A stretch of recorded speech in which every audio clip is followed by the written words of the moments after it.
I was the color of invisibility. It was a shade I'd perfected over 19 years, a muted gray that clung to me more faithfully than my own skin. It was the color of the space between things, the silence after a door clicks shut, the dust motes that dance in a sunbeam, seen for a moment and then gone. Tonight, however, it was the literal color of my dress, a servant's drab wool, chosen specifically by my stepmother to ensure I was nothing more than a functional shadow at my own sister's debutante ball. "You will be useful, Elara, for once," Lady Beatrice had said, her voice a confection of spun sugar laced with arsenic. She had held the dress out to me, not with her own hands, of course, but via her maid. "Rosamund will be the star of the season. The house will be overflowing. We need every available hand to ensure things run smoothly. You are, after all, an available hand." I had taken the dress without a word. Arguing was a fool's errand, a child's game of throwing pebbles against a fortress wall. My father, a man long since hollowed out by grief and a desperate need for a quiet life, had simply looked away, his gaze settling on a portrait of my mother. He did that often, retreating into a past where he had not been so weak. He loved me, I thought, in the way one loves a distant, sad memory. It was an affection without action, a warmth without fire. My sister Rosamund was a different matter. She was not cruel like her mother. She was simply radiant. A sun that, by its very nature, cast deep shadows where I happened to reside. She was all laughter and light, her beauty so effortless it seemed a force of nature, like the turning of a tide. She had seen the gray dress and frowned, a brief pretty wrinkle of her brow. "Must she, Mama? It seems so unkind." "It is practical, my dear," Beatrice had cooed, stroking Rosamund's golden hair. "Elara does not enjoy these affairs. She prefers to be overlooked. We are merely accommodating her nature." And so the narrative was set. I was the quiet one, the plain one, the bookish creature who shrank from the light. It was a prison of my own making, they all believed, and they were simply the dutiful jailers. They did not see that the walls were built of their words, the locks forged from their dismissiveness. I did not prefer to be overlooked. I had simply learned that to be seen was to be criticized. The ballroom of Vale Manor was a galaxy of glittering chandeliers and shimmering silks. Laughter cascaded like champagne, and the air was thick with the scent of hothouse flowers and expensive perfume. From my station in a shadowed alcove behind a bank of ferns, I was the keeper of the wine. My task was simple: to keep the crystal glasses full, to remain unnoticed, to be a ghost at the feast.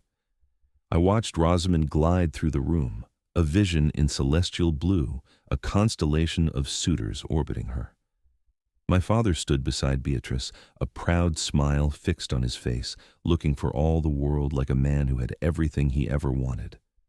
I felt a familiar ache, a hollow thrum beneath my ribs. It was not envy of Rosamund. Her world of fluttering fans and flirtatious whispers was as alien to me as the surface of the moon. My passions were for things of stone and substance, for the elegant logic of buttresses and the silent poetry of a well-turned arch. I found more beauty in the mathematical perfection of our ballroom ceiling, a masterpiece of Palladian design, than in all the diamond tiaras sparkling below. The ache was for something else entirely. The simple human desire to be seen as a person, not a problem to be managed or a tool to be used. A hush fell over the room, a sudden dip in the current of conversation. It was a silence so profound that it was louder than the music had been. All heads turned toward the grand entrance. He had arrived. The Duke of Blackwood. I had never seen him before, but I knew him by reputation, as everyone did. He was a creature of myth, a man of immense wealth and staggering power who lived in near-complete seclusion. The whispers said he was severe, cold, a man haunted by tragedy. He was rarely seen in society, and his presence here, at a mere debutante ball, was an event of seismic proportions. Beatrice's eyes widened, and I saw a flash of pure, unadulterated ambition in them. The Duke was the ultimate prize, and she had the season's most prized beauty on her arm. He was taller than I expected, dressed in immaculate black that seemed to absorb the light around him. His face was all sharp angles and stark planes, as if carved from granite. There was no warmth in it, only a quiet, assessing intelligence. His eyes, a startlingly pale gray, swept the room once, dismissive and thorough. They did not linger on the glittering diamonds or the hopeful faces. They seemed to be searching for something, or perhaps for nothing at all. He moved with an economy of motion that was unnervingly precise, a man who wasted nothing, not a word, not a gesture. He was winter personified, magnificent and forbidding. I returned to my duty, my hands trembling slightly as I refilled a silver tray with glasses of chilled wine. He was a curiosity, a spectacle, but he was not of my world. My world was this alcove, this gray dress, this life of quiet servitude. I was arranging the glasses, my mind calculating the stress points on the crystal stems, when a clumsy footman, hurrying past, jostled my arm. The crash was apocalyptic.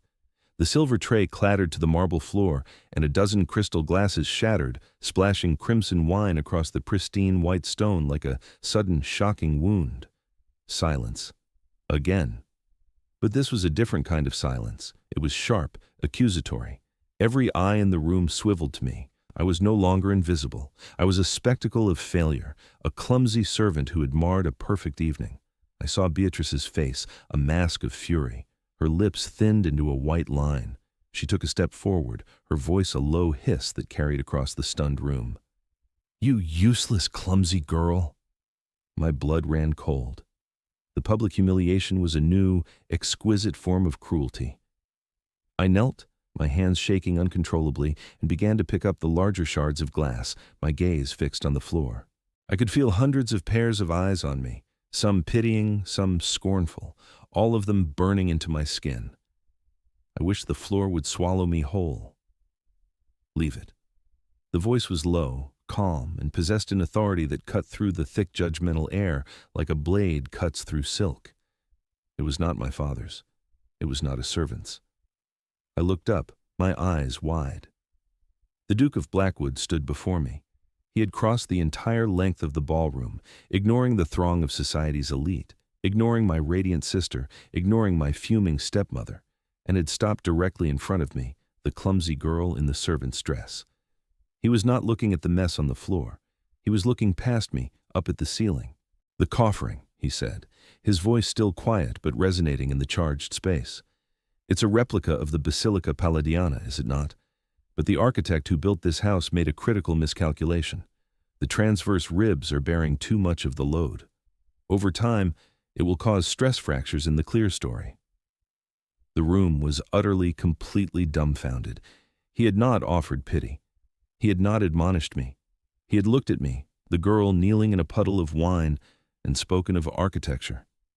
My secret passion. The one thing I understood better than anything in the world. My throat was dry. I could only stare at him. How could he know? He finally lowered his gaze, and his pale eyes met mine. There was no pity in them. There was something else, something I could not name. A flicker of recognition? "Is it not?" he pressed, as if we were academics in a quiet study, not a duke and a servant surrounded by broken glass. I found my voice, a thread of sound in the vast silence. "Yes," I whispered, my mind racing. He misread Vitruvius. He treated the decorative elements as structural and the structural supports as secondary. It's unsound. A ghost of a smile, so faint it was barely there, touched his lips. It did not warm his face, but it changed it, hinting at depths unseen. He gave a single sharp nod. Then he turned his gaze on my stepmother, who stood frozen, her face a comical mask of confusion and rage. "Your daughter," he said, his voice dropping a degree colder, "has a remarkable mind. It is a shame you have her polishing glasses instead of engaging it." Without another word, he turned and walked away, not back to the entrance, but toward a quiet terrace, leaving the entire ballroom in a state of stunned, bewildered silence. He had not rescued me. He had done something far more profound. He had seen me, and in seeing me, he had rendered my tormentors, for one dazzling moment, utterly powerless. The next morning, the air in Vale Manor was thick with a tension you could taste. Beatrice did not speak to me, which was a mercy, but her silence was a coiled snake, waiting. My father paced his study, wringing his hands, while Rosamund watched me with a new, curious expression, as if seeing me for the first time. The incident at the ball was the only topic of conversation in the city, a bizarre tableau replayed in 100 drawing rooms, the reclusive duke, the shattered glass, and the strange technical conversation with the girl in gray.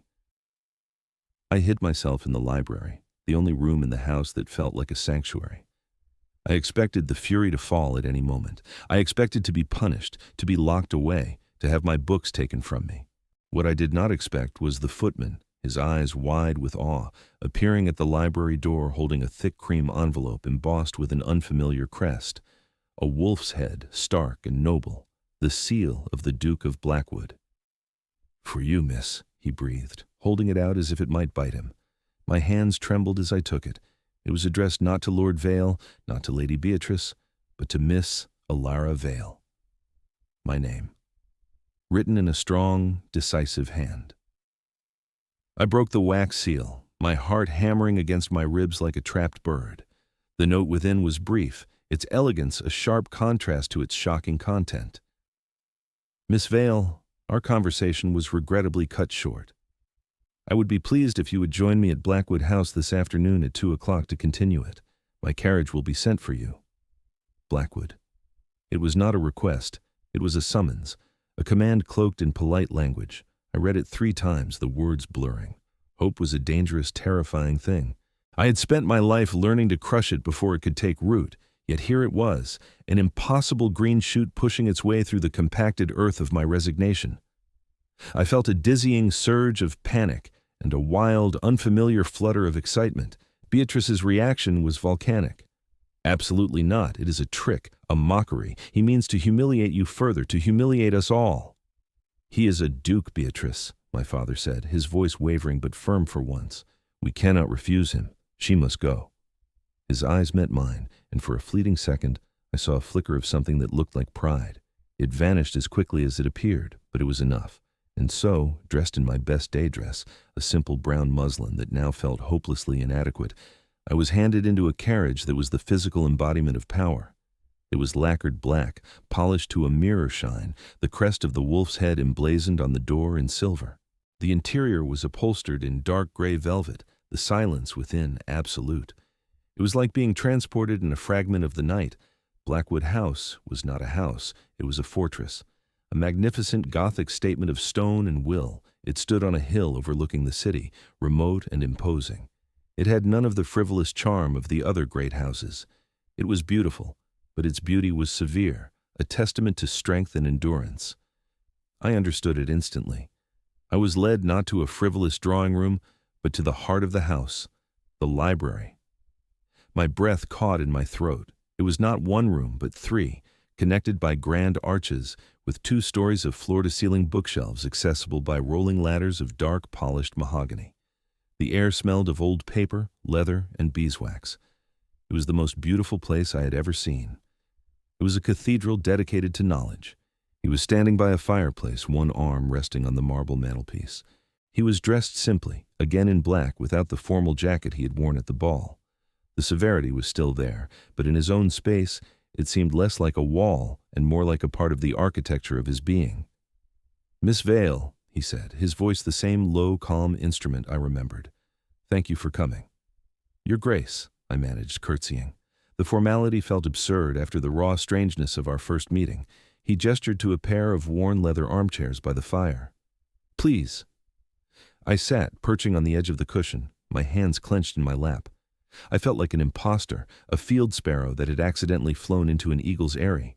My mind raced with questions. Why was I here? Was it pity, a cruel game, a nobleman's fleeting whim? He seemed to read my thoughts. He did not sit, but paced slowly before the fire, his hands clasped behind his back. "You are wondering why I have summoned you." I could only nod, my throat tight. "Last night was not the first time I have seen you, Miss Vale," he began, his voice even.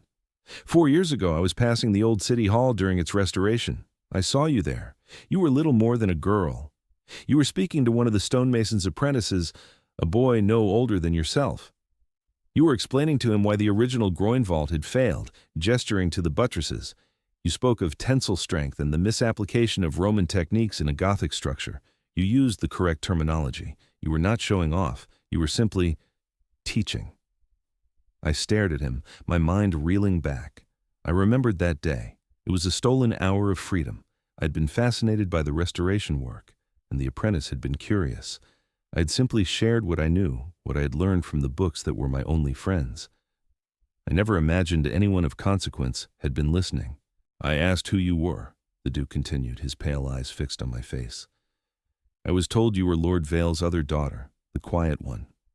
I remembered you. So when I saw you last night, standing in that alcove, I was not seeing a servant. I was seeing the girl who understood the language of stone. The air left my lungs in a silent rush.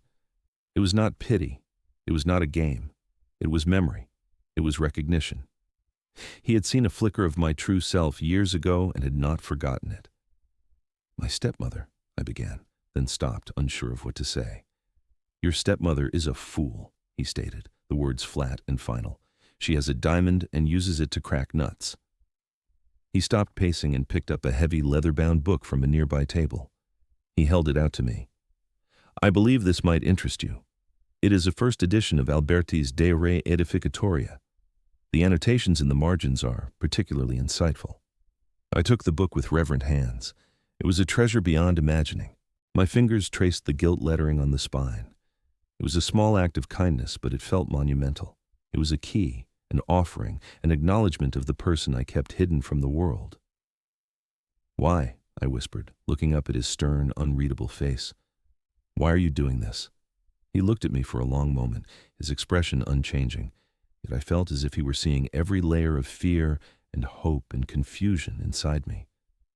Because, he said, his voice quiet but absolute, I detest waste, and a mind like yours, Miss Vale, is a terrible thing to waste. That first meeting in his library was the beginning. A door had been opened into a world I had only ever dreamed of. Twice a week, the Duke's silent black carriage would arrive at Vale Manor to collect me. Beatrice's fury was a constant simmering presence in our house, but she was powerless. One does not forbid a duke. My father retreated further into his study, while Rosamund began to watch me with a dawning respect that was almost as unnerving as the Duke's attention. Each visit to Blackwood House was like coming home to a place I had never been. We would sit in the vast, quiet library, firelight glinting on the spines of 1,000 silent companions, and we would talk. He would ask a question, a precise probing query about the structural principles of a Roman aqueduct or the philosophical intent behind a cathedral's design, and I would answer. At first, my voice was hesitant, a timid mouse scurrying from the wainscoting. But he listened with such focused, unnerving stillness that I found myself growing bolder. He never offered compliments or praise. His validation was far more potent. He treated my ideas as worthy of serious consideration. He would challenge me, counter my points with his own formidable knowledge, pushing me to defend my theories, to strengthen my arguments. Our conversations were like the building of an arch, each of us placing stones of logic and reason, creating a structure of shared understanding between us. For the first time in my life, I felt my mind stretch and strengthen like a muscle finally being used. I was not the quiet one here. I was a scholar and equal. One cool afternoon, he suggested we walk in the gardens. The grounds of Blackwood House were as severe and beautiful as their master. There were no frivolous flower beds, only sweeping lawns, ancient gnarled oaks and terraces of gray stone that overlooked the distant city. We walked in a comfortable silence for some time before he spoke. Structure is everything, Elara, he said, using my given name for the first time. The sound of it on his lips, spoken with such simple gravity, sent a strange shiver through me.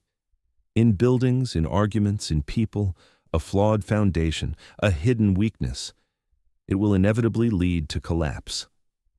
There was a weight to his words that went beyond our academic discussions.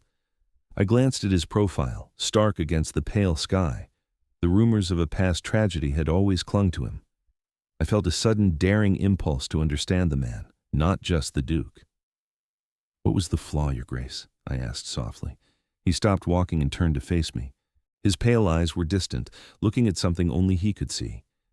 His name was Leo, he said, his voice rougher than I had ever heard it. My younger brother. He was full of light, Much like your sister, I imagine, all laughter and easy grace." He paused, and the silence was filled with the rustle of the wind in the oak leaves. "Our father built a new conservatory for him, a grand thing of glass and iron. I was 20. I fancied myself an expert in engineering, much like you fancy yourself an expert in architecture." The corner of his mouth twitched, the ghost of a smile again, but this time it was laced with pain. I reviewed the plans. I saw nothing wrong with them. I pronounced them sound. He looked away, his gaze fixed on the horizon. A year later, during the first heavy snow of winter, the roof collapsed. The ironwork was too brittle. The load calculations for the glass were wrong. A dozen small hidden flaws, conspiring together. Leo was inside. The confession hung in the air between us, a raw and brutal thing. The cold, severe Duke of Blackwood was not a man born without warmth. He was a man who had seen his world collapse and had been rebuilding it ever since, piece by painstaking piece, on a foundation of control and vigilance. His obsession with structure was not an academic hobby, it was an act of penance. "It was not your fault," I whispered, the words feeling small and wholly inadequate. "Was it not?" he countered, his voice flat. I looked, but I did not see. The evidence was there, in the blueprints, in the quality of the materials. I was arrogant, I was careless, and he paid the price. He finally met my gaze again, and the vulnerability in his eyes was a shock, a sudden crack in the granite facade. "I do not make that mistake anymore, Elara. I look, and I see." In that moment, I understood everything. Why he had noticed me years ago, why he had sought me out. He was a man who searched for substance, for integrity, for the things that lie beneath the surface, because he knew, in the most devastating way possible, that surfaces could lie. As we turned to walk back toward the house, my foot slipped on a patch of damp moss covering the stone path. I stumbled, and he reached out instinctively to steady me. His hand closed around my arm, his grip firm and sure. The touch was brief, merely practical, but it sent a jolt of heat through the thin sleeve of my dress. He did not release me immediately. His fingers remained on my arm, and the world seemed to narrow to that single point of contact.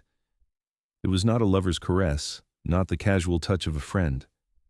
It was something else, a connection, an acknowledgement. I looked up at him, and he was looking down at me, his expression intense, searching.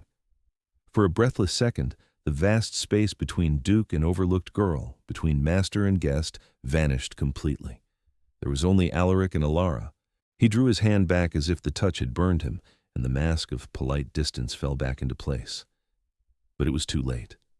Something had shifted.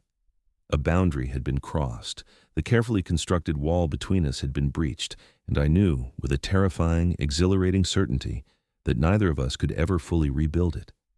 I had come to his home seeking intellectual companionship. I was beginning to find something far more perilous and profound. The change in the atmosphere at Vale Manor was palpable. My weekly visits to the Duke were no longer a strange anomaly. They were a pattern, a fact. And with that came a shift in my own standing, however subtle. The servants looked at me with a new deference. My father started asking about my afternoons, his questions clumsy, but his interest genuine. Even Rosamund, in her whirlwind of social engagements, began to see me differently.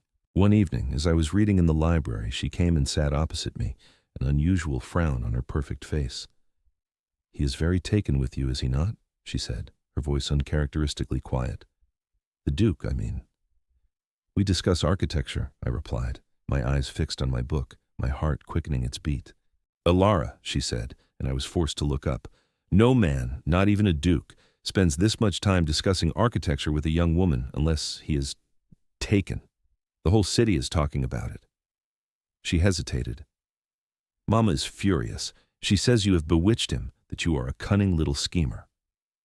I flinched as if struck. "That's not true." "I know," Rosamund said, surprising me. "I know you, Elara. You do not have a cunning bone in your body. But Mama? She had plans. She saw the Duke at my ball and thought, well, she thought he would be for me." She looked down at her hands. "I do not even like him. He is too quiet. He frightens me. But Mama cannot bear to see her plans fail." Her words were a warning, a small, belated act of sisterly loyalty. I should have heeded them more carefully. I had been living in the rarefied air of Blackwood House, in a world of intellectual debate and burgeoning unspoken emotion.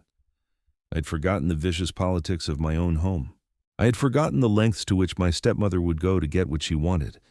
The attack, when it came, was not a direct confrontation. Beatrice was too clever for that. Her methods were always insidious, a poison slipped into a drink rather than a dagger to the heart. It happened a week later.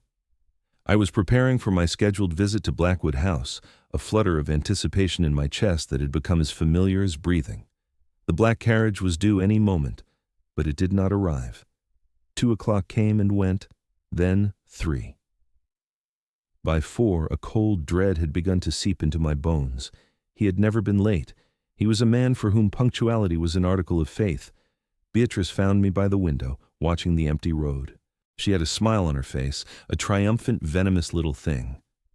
"It seems your Duke has tired of his little pet project, Elara," she said, her voice dripping with false sympathy. "Men of his station have fleeting interests. You were a novelty. The novelty is worn off." I said nothing. I could not give her the satisfaction, but her words found their mark, piercing the fragile armor of my newfound confidence. Had she been right all along? Was it just a whim, a passing amusement? The thought was a physical pain, sharp and deep. The next day, a letter arrived. It was not from the Duke. It was from a man I had never heard of, a Baron Croft, a known degenerate and gambler old enough to be my grandfather. The letter was addressed to my father. It was a formal offer of marriage, for my hand. I stared at the words, feeling the blood drain from my face. My father read it, his face pale and sweating. "Beatrice, what is this?" "It is a solution, my dear," she said calmly, placing a hand on his arm. "A very respectable match. The Baron is a man of some standing. It will secure Elara's future." "He's a lecher and a drunkard," my father protested, a rare spark of defiance in his eyes. "He is willing," Beatrice retorted, her voice turning to steel, "which is more than can be said for your precious Duke. Did his carriage not fail to appear yesterday?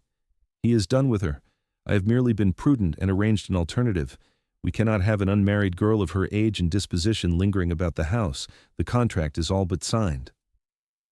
It was then that I understood. This was her move. She had somehow blocked the Duke, and in the ensuing silence she had moved to dispose of me, to lock me away in a marriage that would be a life sentence. She was severing the connection, burning the bridge to Blackwood House, and ensuring I could never be a threat to her ambitions for Rosamund again. But how? How had she done it? The answer, I suspected, lay in the silence from the Duke. She had not merely blocked his carriage, she had done something to drive him away, a lie, a slander, something so venomous he would not even deign to reply. Ada pictured her, quill in hand, crafting sentences like sharpened daggers, and I felt a wave of nausea. She was using my own family against me, threatening to bury me alive to protect her social machinations. The hope that had bloomed so brightly within me began to wither, starved of light, choked by the thorns of her cruelty. I felt the old gray cloak of invisibility settling back over my shoulders, heavier than ever before. For 2 days, I existed in a state of suspended terror. The house was a tomb, silent and suffocating. My father avoided my eyes, his guilt a palpable presence in every room he entered. Rosamund looked at me with pity, but she was a child in the face of her mother's iron will. Beatrice was serene, the victor enjoying the spoils of her silent war. The marriage contract with Baron Croft lay on my father's desk, a death sentence awaiting his signature. I did not eat. I did not sleep. I simply waited. I replayed every conversation with Alaric in my mind, searching for a flaw in the structure of our connection, a weakness that would allow it to crumble under the weight of a single lie. I remembered what he had said about his brother, about looking but not seeing. Had he looked at me and seen only what he wanted to see? Was his perception, which I had cherished as a lifeline, just as fallible as anyone else's? The doubt was a poison, seeping into the foundations of my newfound self-worth. On the 3rd morning, as I sat staring blankly at the pages of a book I could not read, I heard it. The crunch of carriage wheels on the gravel drive. It was too heavy, too powerful to be a local carriage. My heart stopped. I ran to the window of the library, my sanctuary, my prison. It was the Duke's carriage. The black lacquer gleamed in the morning sun, the silver wolf's head a defiant sigil. But it was not just the carriage. Behind it was another, and behind them, on horseback, were two men in the severe livery of the Duke's personal guard. It was not a social call. It was an invasion. Alaric himself stepped out of the first carriage. He was dressed in black, as always, but today there was an aura of cold, controlled fury about him that was terrifying in its intensity. He did not look up at the house.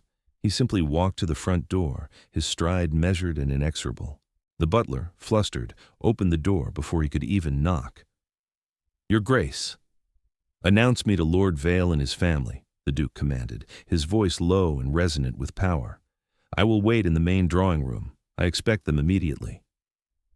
He strode past the trembling servant as if he owned the house, and in that moment, he did. Panic erupted. Maids scurried. My father stumbled out of his study, his face ashen. Beatrice, for the first time I could ever recall, looked uncertain. A flicker of fear crossed her face before she smoothed it into a mask of polite inquiry. They gathered in the hall, Rosamund included, and proceeded to the drawing room like prisoners being led to their sentencing. I remained in the library, my body frozen, my mind racing. This was the climax. This was the test. Either he had come to formally sever our acquaintance, or he had come to burn my stepmother's world to the ground. There was no middle path. After a moment that stretched into an eternity, the drawing room door opened again. It was the butler. "Miss Elara," he said, his voice hushed with awe, "the Duke requests your presence." My legs felt like lead, but I made them move. I walked down the hall, each footstep echoing in the charged silence. I pushed open the heavy oak door and stepped inside. They were all there, arranged in a tableau of judgment. My father, Beatrice, and Rosamund were seated together on a sofa, looking small and insignificant in their own home. Alaric stood alone before the fireplace, a solitary pillar of dark granite. He held a piece of paper in his hand. He did not look at me when I entered, but I felt his awareness of me like a physical touch. He kept his gaze fixed on Beatrice. "Lady Beatrice," he began, his voice dangerously calm.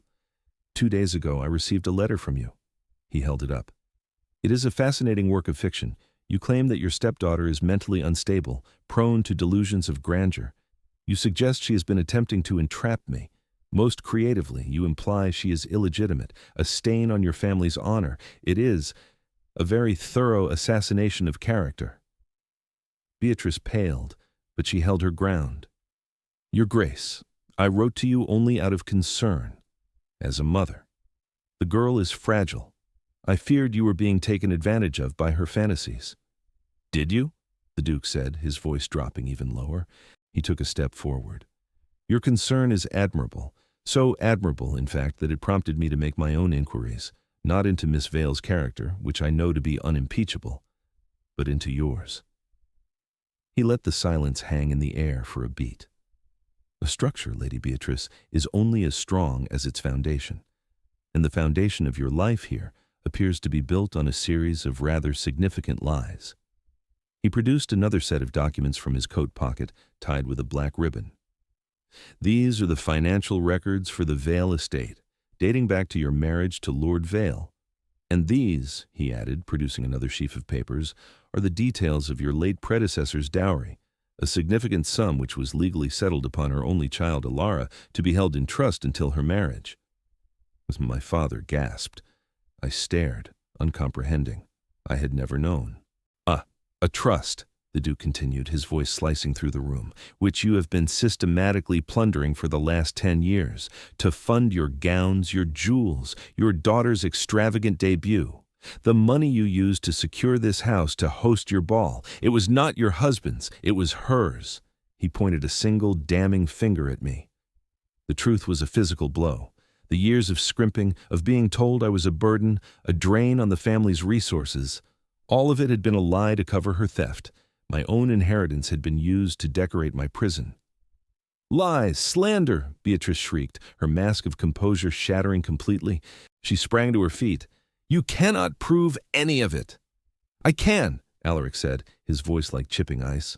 "My solicitors have been quite busy. The paper trail is impeccable. In fact, I have already taken the liberty of purchasing Baron Croft's gambling debts. He has gratefully relinquished any and all claims on Miss Vale. Your little escape route is closed. He had thought of everything. He had seen the entire rotten structure of her schemes and had dismantled it, piece by piece, with ruthless precision. Beatrice turned on my father, her face contorted with rage. "Are you going to let him speak to me this way in our own home?" My father, for the first time, looked not at his wife, but at me. He saw the years of quiet neglect, of casual cruelty, of his own weakness reflected in my eyes, and he finally broke. "Beatrice," he whispered, his voice cracking, "is it true?" The fight went out of her. She stared at him, then at the implacable Duke, then at me. She had lost. She was utterly, comprehensively defeated. She sank back onto the sofa, a broken, malevolent doll. Rosamund was weeping silently, her illusions about her mother, about her entire world, crumbling around her. Then Alaric did the last thing I expected. He turned his full attention to me. The fire was gone from his eyes, replaced by a quiet, steady regard. "Elara," he said softly, "is there anything you would like to say?" He was not speaking for me. He was not rescuing me. He was clearing the ground. He was giving me the silence in which I could finally hear my own voice. And I found it. It did not tremble. It did not whisper. It rose from a place of deep, buried strength, clear and steady. I looked at the woman who had made my life a living hell.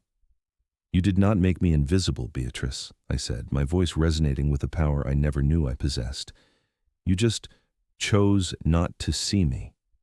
You were so blinded by what you wanted, you could not see what was right in front of you. You built your entire world on a lie, and like any poorly constructed building, it was destined to fall."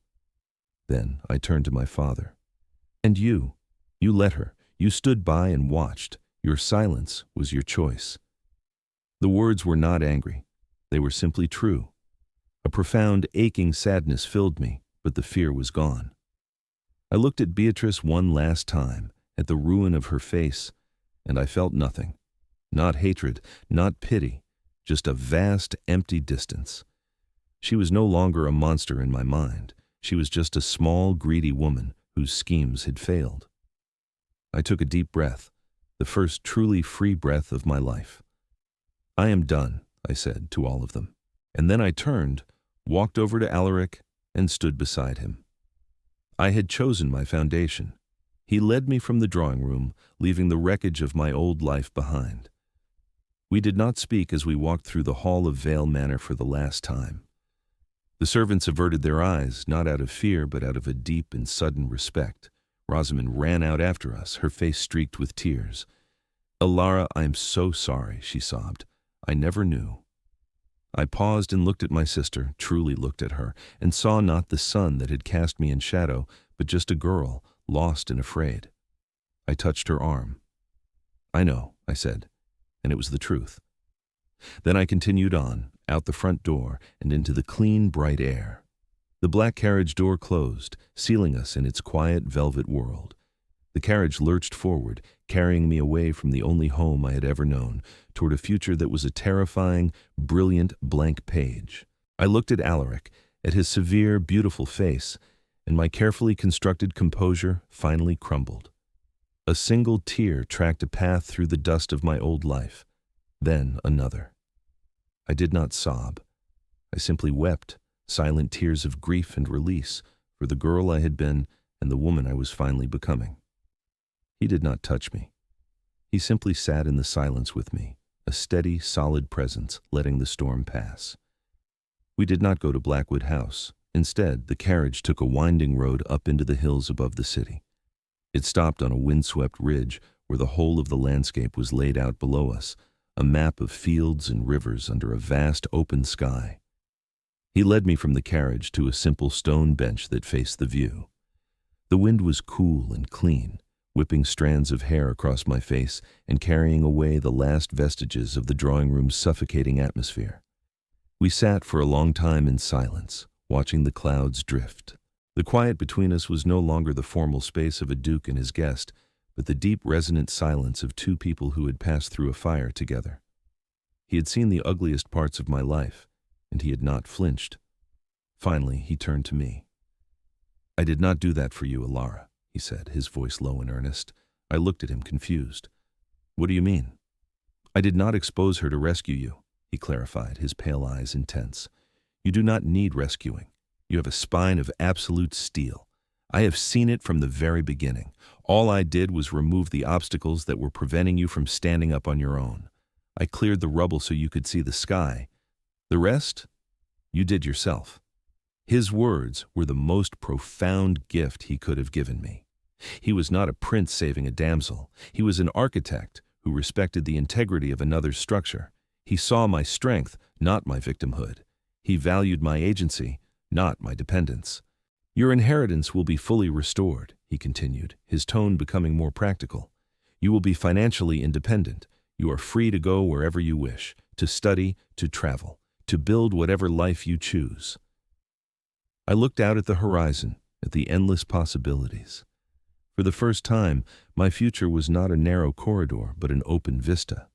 And yet when I pictured that future, his face was the only landmark in the entire landscape. "Alaric," I said, his name feeling natural on my tongue, "what if the life I want to build is with you?" He grew very still. The wind quieted. The world seemed to hold its breath. He looked at me, and for the first time, I saw the granite facade of his composure completely dissolve. In his eyes was a raw, aching vulnerability that mirrored the one he had shown me in the garden, but it was deeper, more potent. It was hope. "I am a difficult man, Elara," he said, his voice rough. "I live in a fortress of my own making. I am haunted by ghosts. My world is one of silence and shadows." "My entire life has been silence and shadows," I countered softly. "You are the first person who ever thought to light a candle." He reached out then, not to steady me, but to cup my face in his hand. His thumb stroked my cheek, a touch of impossible gentleness. "I do not want to be your savior," he whispered. "I want to be your partner, to build with you, to have a foundation so strong that no storm could ever shake it. I want to spend the rest of my life seeing you." He leaned in, and I met him halfway. The kiss was not a fiery explosion. It was something quieter and infinitely more powerful. It was the end of a very long winter. It was the feeling of a keystone sliding perfectly into place, completing an arch that was strong and true and built to last for centuries. It was the feeling of being home. 1 year later. The morning sun streamed through the towering arched windows of the library at Blackwood House, our library. It illuminated the swirling dust motes, but they no longer reminded me of invisibility. Now, they were just part of the beauty of the light. I sat at a massive oak table, a large sheet of architectural vellum spread before me. My pencil moved with confidence across the page, sketching the lines of a vaulted ceiling for the new public library the Duke, my husband, was funding in the city center. Alaric sat across from me, not reading, but simply watching me work. He often did this, his expression one of quiet, profound contentment. The severity had not entirely left his face. It was part of the architecture of him. But it was softened now, weathered by happiness. The ghosts had not vanished, but they no longer haunted the halls. They were simply memories, integrated into the structure of his life, their weight balanced by the strength of what we were building together.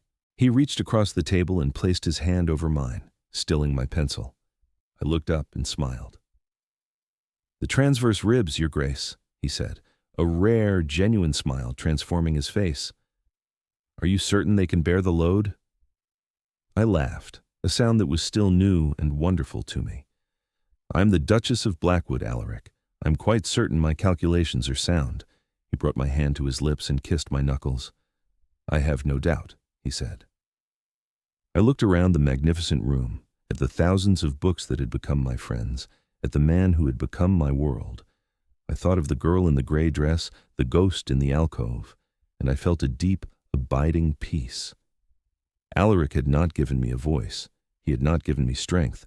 He had simply created the silence in which I could finally discover my own. He had not rescued me from the shadows. He had been the one person brave enough to walk into them, to see what was there, and to declare it worthy of the light. He had not made me visible. He had just been the first to truly see, and in being seen, I had finally learned to see myself.